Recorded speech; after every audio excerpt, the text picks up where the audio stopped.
Shalom Bapak Ibu Saudara sekalian yang dikasihi Tuhan Yesus Kristus. Mari kita terus bertekun, merenungkan kebenaran firman Tuhan hari demi hari. Kiranya kita terus dikuatkan untuk hidup sesurut dengan kehendak Tuhan. Tema kita hari ini adalah kuasa pengampunan. Bacaan kita terambil dari Lukas 15 ayat 20. Berbunyi, maka bangkitlah ia dan pergi kepada bapaknya. Ketika ia masih jauh, ayahnya telah melihatnya, lalu tergeraklah hatinya oleh belas kasihan.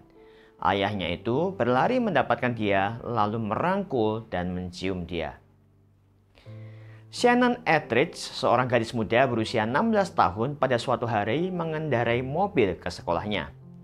Karena hampir terlambat masuk sekolah, ia memacu mobilnya dengan kecepatan tinggi. Tanpa disengaja, ia menabrak Marjorie, seorang wanita yang sedang mengendarai sepeda di pinggir jalan.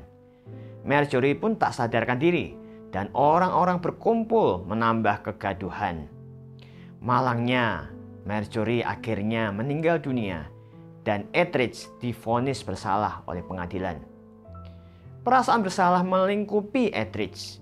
Berkali-kali ia mencoba bunuh diri, namun selalu berhasil digagalkan oleh orang-orang yang memergoki niatnya. Namun hal yang tak pernah Ettridge sangka terjadi ketika suatu hari Gary, suami Marjorie, menemui dirinya dan berkata, "Ettridge, aku sudah memaafkan kesalahanmu. Jangan biarkan kejadian ini menghancurkan hidupmu. Tuhan ingin menguatkan hidupmu melalui semua ini. Hanya satu permintaanku. Hiduplah dalam jalan Yesus seperti yang istriku hidupi. Biarlah jalannya menjadi jalan hidupmu." Perkataan Gary itu bagaikan air sejuk yang menyirami jiwanya yang selama ini gersang dan dirundung perasaan bersalah yang mendalam. Gary mengampuni Ettridge dan meminta pengadilan menangguhkan semua tuntutan terhadap gadis 16 tahun itu, menyelamatkannya dari hukuman yang menantinya. Meskipun peristiwa itu sudah 20 tahun berlalu, namun perkataan Gary masih jelas dalam memorinya.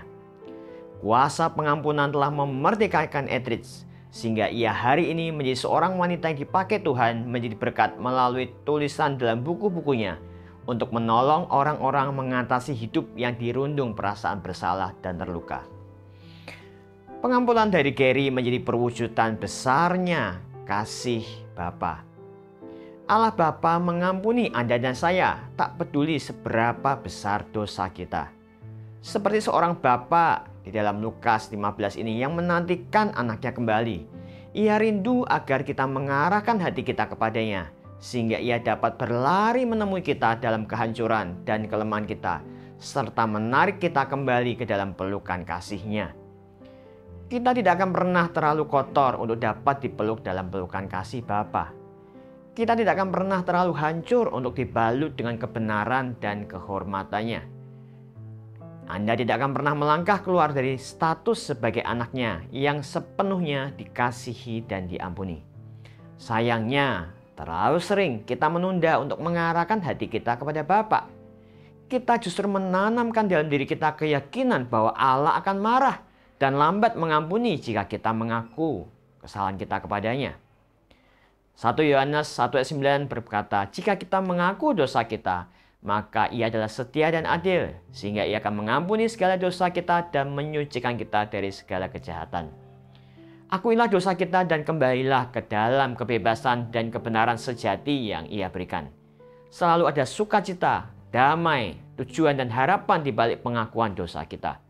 Selalu ada hubungan yang intim dan dipulihkan yang tersedia bagi kita. Yang kita perlukan adalah membuka hati kita kepadanya dengan iman bahwa Ia akan selalu mengasihi kita dan menerima kasih yang melimpah yang ingin Ia berikan kepada kita. Amin.